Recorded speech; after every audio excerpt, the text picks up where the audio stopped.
شهر رمضان الذي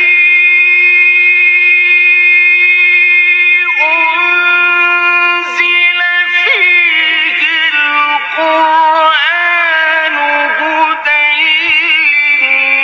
للناس وبينات من الهدى والفرقان. الحمد للہ والصلاة والسلام علی رسول اللہ وعلی آلہ وصحبہ ومن والہ. بسم اللہ الرحمن الرحیم. چھٹے پارے کا خلاصہ. پانچویں پارے کے آخر میں منافقوں کی مذمت تھی اور انہیں سخت ترین عذاب کی وعید سنائی گئی تھی. اسی لیے چھٹے پارے کے شروع میں یہ بتایا گیا کہ اللہ بری باتوں کے اظہار کو پسند نہیں کرتا مگر ضرر کا خطرہ ہو یا جو ظالم ہو اس کی مذمت کی جا سکتی ہے. لہذا اس پر کوئی تعجب نہیں ہونا چاہیے کہ اللہ تعالیٰ نے منافقین کی پردہ دری کیوں کی ہے. اس کے علاوہ جو اہم مضامین اس پارے میں مذکور ہیں وہ درج ذیل ہیں. نمبر 1، منافقین کی مذمت کے بعد یہود کے جرائم کا تذکرہ ہے، اس لیے کہ کفر و ضلال میں وہ بھی منافقین کے بھائی تھے. ان کے جرائم میں سے ایک جرم یہ بھی ہے کہ انہوں نے حضرت مسیح علیہ السلام کو قتل کرنے کا ارادہ کیا، لیکن اللہ تعالیٰ نے ان کی حفاظت فرمائی اور انہیں باعزت طریقے سے آسمانوں پر اٹھا لیا. نمبر 2، یہود کے بعد اہل کتاب کے دوسرے گروہ یعنی نصارہ کا تذکرہ ہے، جن کا ایک انتہائی غلط عقیدہ یہ تھا کہ خدا ایک نہیں بلکہ 3 اقنوم سے مرکب ہے، یعنی باپ، بیٹا اور روح القدس، ان تینوں چیزوں سے مل کر کے خدا بنا ہے. نصارہ کو سمجھایا گیا کہ تم اپنے دین میں غلو نہ کرو اور حضرت عیسیٰ علیہ السلام کو ان کے اصل مقام سے نہ بڑھاؤ، اور یہ مت کہو کہ خدا 3 ہے. پھر جب کہ خود حضرت عیسیٰ علیہ السلام اللہ تعالیٰ کے سامنے عاجزی اور عبودیت میں اپنی کوئی حد محسوس نہیں کرتے بلکہ عزت محسوس کرتے ہیں، تو تم کو کون چیز روکتی ہے کہ حضرت عیسیٰ علیہ السلام کے طریقے پر نہ چلو اور اللہ کو خدا نہ سمجھو اور حضرت عیسیٰ علیہ السلام کو خدا ٹھہراؤ. نمبر 3، سورہ نساء کے اختتام پر دوبارہ اس مضمون کا اعادہ ہے جو اس سورت کے شروع میں بیان ہوا تھا، یعنی عورتوں کے معاملے کی رعایت اور قریبی ورثہ کے حقوق کا خیال. سورۃ المائدہ. سورۃ المائدہ مدنی سورت ہے اور اس میں 120 آیات ہیں. چونکہ اس میں مائدہ یعنی دسترخوان کا قصہ مذکور ہے اس لیے اس کا نام مائدہ رکھ دیا گیا. یہ سورت ہجرت مدینہ کے بعد نازل ہوئی. بعض روایات سے ثابت ہوتا ہے جیسا کہ حضرت عائشہ رضی اللہ تعالی عنہ نے فرمایا کہ نزول کے اعتبار سے سورہ مائدہ آخری سورت ہے. اس سورت میں حلال و حرام کے متعدد احکام اور 3 قصے بیان کیے گئے ہیں. اس سورت کی ایک خاص بات یہ ہے کہ اس میں وہ آیت کریمہ بھی ہے جو حجۃ الوداع کے موقع پر حضور اکرم صلی اللہ علیہ وسلم پر نازل ہوئی. اس آیت میں تکمیل دین کا اعلان کیا گیا ہے.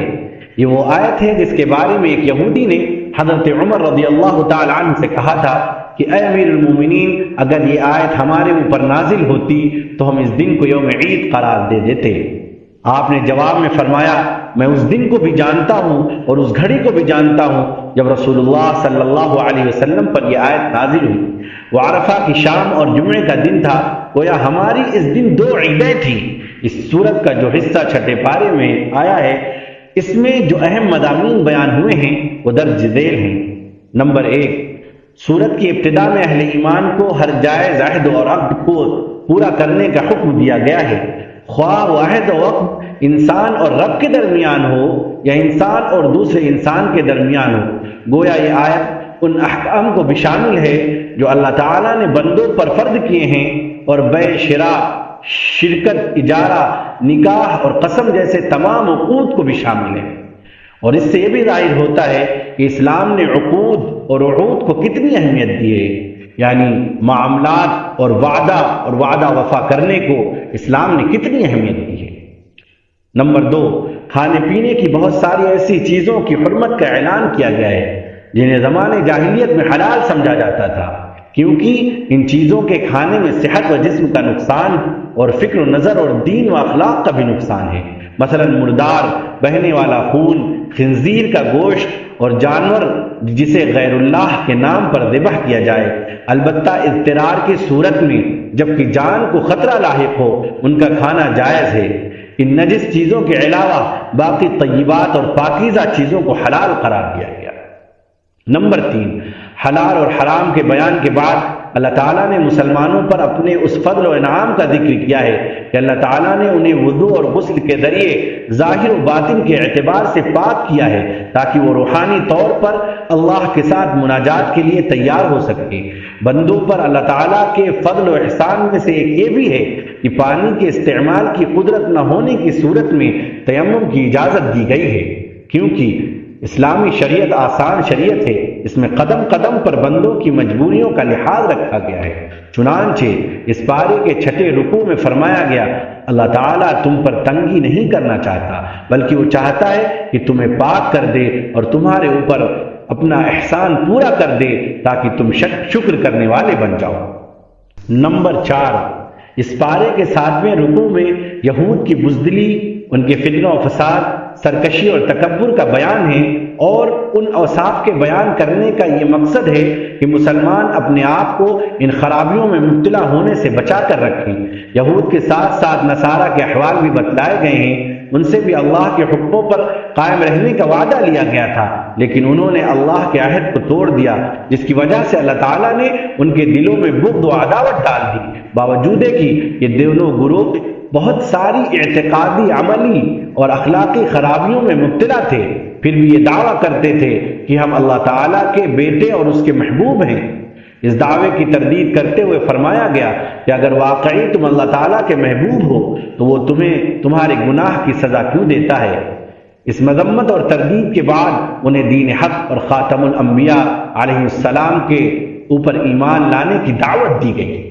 نمبر 5، 8ویں رکوع میں یہ بتایا گیا کہ حضرت موسیٰ علیہ السلام نے پہلے یہود کو اللہ تعالیٰ کے احسانات یاد کرنے کا حکم دیا، پھر انہیں ارض مقدس یعنی فلسطین میں داخل ہونے کی ترغیب دی، لیکن ان بدبختوں نے اس ترغیب کے جواب میں موسیٰ علیہ السلام کا مذاق اڑانا شروع کر دیا اور کہا، اے موسیٰ، ہم تو اس ملک میں ہرگز داخل نہیں ہوں گے جب تک وہاں قوم عمالقہ موجود ہے اور جب تک عمالقہ وہاں سے نہیں نکل جاتے، لہذا تم اور تمہارا رب جا کر لڑو، ہم تو یہاں بیٹھے ہوئے ہیں۔ نمبر 6، بنی اسرائیل کی سرکشی اور نافرمانی کے تذکرے کے بعد 9ویں رکوع میں آدم علیہ السلام کے 2 بیٹوں حابیل اور قابیل کا قصہ ذکر کیا گیا ہے، جس کے مطابق قابیل نے حسد کی بنا پر اپنے بھائی کو قتل کر دیا۔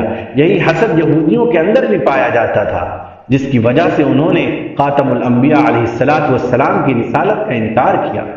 نمبر 7، اسی قصے کی مناسبت سے ڈاکوؤں، باغیوں اور زمین میں فساد پھیلانے والوں کی سزا ذکر کی گئی ہے، یعنی کسی کو سولی دی جائے، کسی کو قتل کیا جائے اور کسی کے ہاتھ پاؤں الٹی جانب سے کاٹ دیے جائیں۔ پھر 10ویں رکوع میں چوری کرنے والے مرد اور چوری کرنے والی عورت کا ہاتھ کاٹنے کا حکم دیا گیا ہے، کیونکہ یہ ملک کے امن و تحفظ کے لیے خطرہ بنتے ہیں، لہذا ان کو ایسی سزا دینا ضروری ہے کہ اسلام انسان کی جان، مال، عزت کی حفاظت کو بڑی اہمیت دیتا ہے اور ان کے لیے خطرہ بننے والوں کے لیے ایسی عبرت ناک سزائیں تجویز کرتا ہے کہ ان کا تصور ہی انسان کو جرم کے ارتکاب سے روک دے اور ایسے لوگوں کو سر اٹھانے کا موقع نہ ملے جو اجتماعی امن کے لیے خطرہ ثابت ہوں۔ چند ہاتھ کٹنے سے لاکھوں انسانوں کو اگر امن و سکون میسر آ جاتا ہے تو یہ گھاٹے کا سودا نہیں ہے۔ آج کی دنیا جو کہ جرائم کی کثرت کی وجہ سے جہنم کا نمونہ بن چکی ہے، چیخ چیخ کر اسلامی قوانین اور حدود کے نفاذ کو دعوت دے رہی ہے۔ نمبر 8، ڈاکہ زنی، چوری اور فساد کے احکام بیان کرنے کے بعد فسادیوں کے 2 بڑے گروہوں کا تذکرہ ہے، یعنی منافقین اور یہود۔ پہلے گروہ کا ذکر اختصار کے ساتھ ہے اور دوسرے گروہ کا تفصیلی تذکرہ ہے۔ فرمایا گیا، اے رسول صلی اللہ علیہ وسلم، آپ کو وہ لوگ غم میں نہ ڈالیں جو کفر میں جلدی کرتے ہیں، وہ جو اپنے منہ سے کہتے ہیں کہ ہم مسلمان ہیں اور ان کے دل مسلمان نہیں، اور وہ جو یہودی ہیں یہ جھوٹ بولنے کے لیے جاسوسی کرتے ہیں اور ایک دوسری جماعت کے جاسوس ہیں جو آپ کے پاس نہیں آئی۔ یہود کے ساتھ ساتھ نصارہ کی گمراہی کا بھی بیان ہے اور بتلایا گیا ہے کہ ان کو تورات انجیل دی گئی تھی، لیکن انہوں نے ان کتابوں کے مطابق اپنے فیصلے نہ کیے۔ نمبر 9، تورات اور انجیل کے ذکر کے بعد قرآن کا تذکرہ ہے، جو کہ ہدایت اور گمراہی میں فرق کرنے والا ہے، اور یہی کتابوں کا محافظ ہے۔ عقائد، عبادات، معاملات اور اخلاق سے تعلق رکھنے والی کوئی ایسی نصیحت اور کوئی ایسا کام نہیں جو انسانیت کی فلاح کے لیے ضروری ہو اور کتب سابقہ میں تو ہو مگر قرآن کریم میں نہ ہو۔ نمبر 10، اس کے بعد مسلمانوں کو یہود و نصارہ کے ساتھ قلبی دوستی لگانے سے منع کیا گیا ہے، کیونکہ وہ امت اسلامیہ کے سخت ترین دشمن ہیں۔ فرمایا گیا، اے ایمان والو، تم یہود و نصارہ کو دوست نہ بناؤ، وہ آپس میں ایک دوسرے کے دوست ہیں، اور تم میں سے جو ان سے دوستی رکھے گا وہ انہی میں سے ہوگا، بے شک اللہ تعالیٰ ظالم قوم کو ہدایت نہیں دیتا۔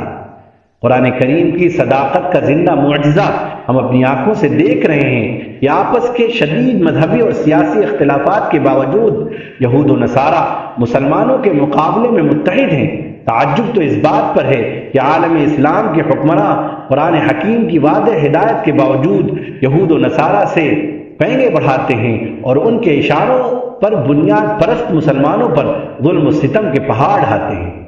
نمبر 11، کفار کے ساتھ جب قلبی دوستی لگائی جائے گی تو ارتداد کا بھی خطرہ رہے گا، اسی لیے اگلی آیات میں مسلمانوں کو ارتداد سے بچنے کی تلقین کی گئی ہے، کیونکہ ارتداد سے سارے اعمال باطل اور ضائع ہو جاتے ہیں اور انسان پر ہمیشہ کے لیے دوزخ واجب ہو جاتی ہے۔ ساتھ ہی یہ بھی وضاحت کر دی گئی ہے کہ اللہ کا دین تمہارا محتاج نہیں ہے۔ اگر تم مرتد ہو جاؤ گے یعنی اسلام سے پھر جاؤ گے تو اللہ تعالیٰ تم سے بہتر لوگوں کو دین کی خدمت کے لیے کھڑا کر دے گا۔ فرمایا، اے ایمان والوں، اگر تم میں سے کوئی اپنے دین سے پھر جائے گا تو اللہ تعالیٰ ایسے لوگوں کو پیدا کر دے گا جن کو دوست رکھے اور جسے وہ دوست رکھیں، اور جو مومنوں کے حق میں نرمی کریں اور کافروں سے سختی سے پیش آئیں، اللہ تعالیٰ کی راہ میں جہاد کریں اور کسی ملامت کرنے والے کی ملامت سے نہ ڈریں۔ یا اللہ کا فضل ہے، وہ جسے چاہتا ہے دیتا ہے، اور اللہ تعالیٰ کشائش والا ہے اور جاننے والا ہے۔ نمبر 12، یہود و نصارہ کی دوستی سے منع کرنے کے ساتھ ساتھ سچے اہل ایمان سے دوستی لگانے کا حکم ہے۔ کفار کی دوستی کی قباحت کو واضح کرنے کے لیے مسلمانوں کو سمجھایا گیا ہے کہ وہ اسلام کے شعائر کا مذاق اڑاتے ہیں، اسی لیے ان کے ساتھ دوستی کسی بھی طور پر جائز نہیں۔ یہود و نصارہ کی گمراہیوں میں سے یہ بھی ہے کہ انہوں نے اسلام اور قرآن مجید کو جھٹلایا، اور نصارہ نے حضرت عیسیٰ علیہ السلام کو خدا ٹھہرایا، جیسا کہ چھٹے پارے کے 14ویں رکوع میں فرمایا، بے شک وہ لوگ کافر ہوئے جنہوں نے کہا اللہ وہی مسیح ابن مریم ہے، اور ان میں سے بعض نے کہا وہ 3 میں سے تیسرا تھا۔ قرآن نے ان کے غلط نظریے کی تردید کرتے ہوئے فرمایا، مسیح ابن مریم اور ان کی والدہ دونوں کھانا کھاتے تھے۔ ظاہر ہے جو کھائے گا وہ فرقہ نکالنے کا بھی محتاج ہوگا، اور جو محتاج ہے وہ خدا نہیں ہو سکتا۔ نمبر 13، یہود و نصارہ دونوں کو دین میں ناحق غلو کرنے اور خواہشات کی اتباع کرنے سے منع کیا گیا ہے، کیونکہ یہ غلو اکثر گمراہی کا سبب بنتا ہے۔ نمبر 14، چھٹے پارے کے آخری رکوع میں یہود پر اللہ تعالیٰ کی لعنت کا سبب بتلایا ہے، وہ یہ کہ وہ اللہ تعالیٰ کی نافرمانی کرتے تھے اور حد سے تجاوز کر جاتے تھے اور ایک دوسرے کو برے کاموں سے منع نہیں کرتے تھے۔ یہ سبب ذکر کر کے اصل میں امت اسلامیہ کو سمجھایا گیا ہے کہ وہ امر بالمعروف اور نہی عن المنکر کرتے رہیں، وگرنہ ان پر بھی ویسے ہی اللہ تعالیٰ کی لعنت ہو سکتی ہے جیسا کہ بنی اسرائیل پر لعنت ہوئی۔ اور یہ بات خود نبی کریم صلی اللہ علیہ وسلم نے ایک روایت میں ارشاد فرمائی، ترمذی میں ہے کہ آپ نے فرمایا، جب بنی اسرائیل معاصی میں مبتلا ہوئے تو ان کے علماء نے انہیں منع کیا مگر وہ باز نہ آئے، ان کی مجلسوں میں بیٹھتے رہے اور ان کے ساتھ کھاتے پیتے بھی رہے، چنانچہ اللہ تعالیٰ نے ان سب کے دلوں کو ایک جیسا کر دیا، اور داؤد اور عیسیٰ ابن مریم علیہ السلام کی زبانی ان پر لعنت فرمائی، یہ اس لیے کہ وہ نافرمانی کرتے تھے اور حد سے تجاوز کر جاتے تھے۔ رسول اکرم صلی اللہ علیہ وسلم پہلے ٹیک لگائے ہوئے تھے مگر یہ فرماتے ہوئے سیدھے ہو کر بیٹھ گئے، اور آپ نے فرمایا، اس ذات کی قسم جس کے قبضے میں میری جان ہے، نہ تمہارا ایمان کامل ہو سکتا ہے اور نہ ہی تم اللہ تعالیٰ کے عذاب سے نجات پا سکتے ہو جب تک کہ تم لوگوں کو حق کی دعوت نہ دو اور حق قبول کرنے پر آمادہ نہ کرو۔ ترمذی شریف۔ نمبر 15، آخری آیت میں بتایا گیا ہے کہ مسلمانوں کے سب سے سخت دشمن یہود اور مشرکین ہیں، اور قرآن کے اس دعوے پر یہود کی پوری تاریخ گواہ ہے۔ البتہ جو واقعی اور حقیقی نصارہ ہیں وہ مسلمانوں کے لیے اپنے دلوں میں نرم گوشہ رکھتے ہیں۔ آج ہمیں جن نصارہ کا سامنا کرنا پڑ رہا ہے وہ حقیقت میں نصارہ نہیں ہیں، جو حضرت عیسیٰ علیہ السلام کی تعلیمات پر عمل کرنے والے ہیں۔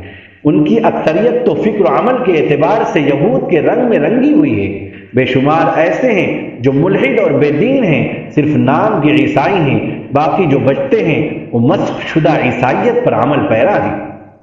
صدق اللہ العظیم۔ السلام علیکم ورحمۃ اللہ وبرکاتہ۔